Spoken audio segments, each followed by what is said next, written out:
রাধে রাধে বন্ধুরা, জয় গুরু জয় নিতাই। তোমাদেরকে আনন্দময়ী মার লীলা কথা তোমাদের শোনাচ্ছিলাম। তা অনেক দিন যাই হোক অন্যান্য রকম ভিডিও দিতে দিতে আমার এইটা যতটা পাঠ করেছিলাম তার পরবর্তী অংশ থেকে তোমাদের পাঠ করে শোনাচ্ছিলাম। এর আগের ভিডিওয়ে তোমরা অনেক আনন্দময়ী মার বেশ কিছু লীলা কথা বলেছি, সেইগুলো তোমরা পেয়ে যাবে। আর এবার যতটা বলেছিলাম তার পরবর্তী অংশ যেটা আজকে পাঠ করে শোনাবো সেটি হচ্ছে অষ্টগ্রাম লীলা। এই অংশটির নাম হচ্ছে, যেটি পাঠ করে তোমাদের শোনাবো, এটি হচ্ছে অষ্টগ্রাম লীলা। 1912 খ্রিস্টাব্দে ভোলানাথ নির্মলা মাতাকে সঙ্গে নিয়ে তার নতুন চাকুরি ও নতুন কর্মস্থল অষ্টগ্রামে এসে উঠলেন। এবার আর পুলিশের চাকরি নয়, ভোলানাথ এবার ঢাকা নবাব স্টেটের অধীন সেটেলমেন্ট বিভাগের কাজে যোগ দিলেন। মাতা নির্মলা এলেন নিজের সংসারে, তবে সংসারে আবদ্ধ হতে নয়, বন্ধন মুক্ত হয়ে তিনি নিজের সংসারে প্রবেশ করলেন।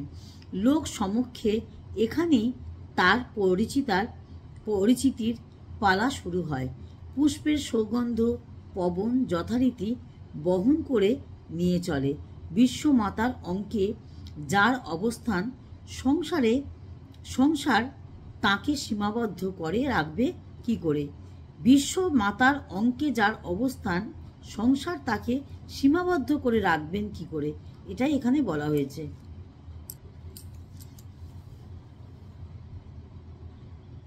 এইভাবে নির্মলা মাতার অবগুণ্ঠনের আড়াল থেকে তার স্নেহময় মাতৃরূপটি দিন দিন লোকসমাজে সমাদৃত হতে থাকে। অষ্টগ্রামে জয়শঙ্কর সেনের ভাড়াটে বাড়িতে নির্মলা মাতার সংসার পাতলেন। তার সহজ সরল ও অতি মিষ্টি ব্যবহারে সেন বাড়ির প্রতিটি লোক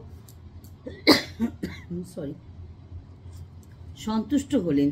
তার বিভূতিযুক্ত এই সুমিষ্ট ব্যবহারে জয়শঙ্কর বাবুর স্ত্রী নির্মলা মাতার নতুন নামকরণ করেন খুশির মা। এখানে খুশি শব্দটির সঙ্গে যুক্ত হয়েছে মা শব্দটি। অতি মিষ্টি ব্যবহারেও সেনবাড়ির প্রতিটা লোক সন্তুষ্ট হলেন। তার বিভূতিযুক্ত ও সুমিষ্টি ব্যবহারে জয়শঙ্কর বাবুর স্ত্রী নির্মলা মাতার নতুন নামকরণ করেন খুশির মা। এখানে খুশি শব্দটির অর্থ সঙ্গে যুক্ত হয়েছে মা শব্দটি, কারণ তিনি যে মাতৃর স্বরূপা ছিলেন। মা অন্নপূর্ণার দরবারে আপন পর বলতে কিছুই থাকে না। তাই ভাড়া বাড়ি হলেও নির্মলা মাতা সেখানকার উঠোনে একটি তুলসী মঞ্চ স্থাপন করলেন।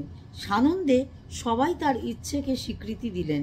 কিভাবে তুলসী মঞ্চ তৈরি করতে হয় এবং কিভাবে তার যত্ন নিতে হয় ও প্রতিদিন সন্ধ্যায় সেখানে কেমন করে সন্ধ্যার প্রদীপ জেলে অর্চনা করতে হয়, নির্মলা মাতা এসব শিখিয়েছিলেন। তার মাতা মোক্ষদা সুন্দরীর নিকট থেকে যে স্মৃতি জেগে ওঠায় সেখানে তিনি এই কাণ্ড ঘটালেন। তাছাড়া তার মধ্যে যে ভক্তের বীজ বপন করা হয়েছিল তিনি নিত্যদিন বর্ধিত হয়ে প্লবিত হয়ে উঠল। এই ঘটনায় জয়শঙ্কর বাবুর একজন তার উপর খুবই সন্তুষ্ট হলেন। এভাবে সেখানে একটা বর্ণগন্ধময় ও ভক্তিপূর্ণ বাতাবরণ সৃষ্টি হল। জয়শঙ্কর বাবুর এক শালকের নাম হরকুমার রায়। তিনি ভাগবত অনুরাগী ও নিতান্ত সজ্জন ব্যক্তি। তিনি দিব্য আনন্দে সর্বদা বিভোর হয়ে থাকতেন। তিনি নির্মলা মাতাকে বিশেষ শ্রদ্ধার দৃষ্টিতে দেখতেন। আজ এই পর্যন্ত বন্ধুরা বললাম, তার একটাই কারণ বেশি বড় ভিডিও হয়ে গেলে কারোর আর দেখতে ধৈর্য থাকবে না। আমি পরবর্তী অংশ আবার পরবর্তী ভিডিওতে পাঠ করে তোমাদের শোনাচ্ছি, তোমরা শুনতে থাকো। আশা করি তোমাদের সকলের ভালো লাগবে। ততক্ষণ রাধে রাধে, জয় গুরু জয় নিতাই।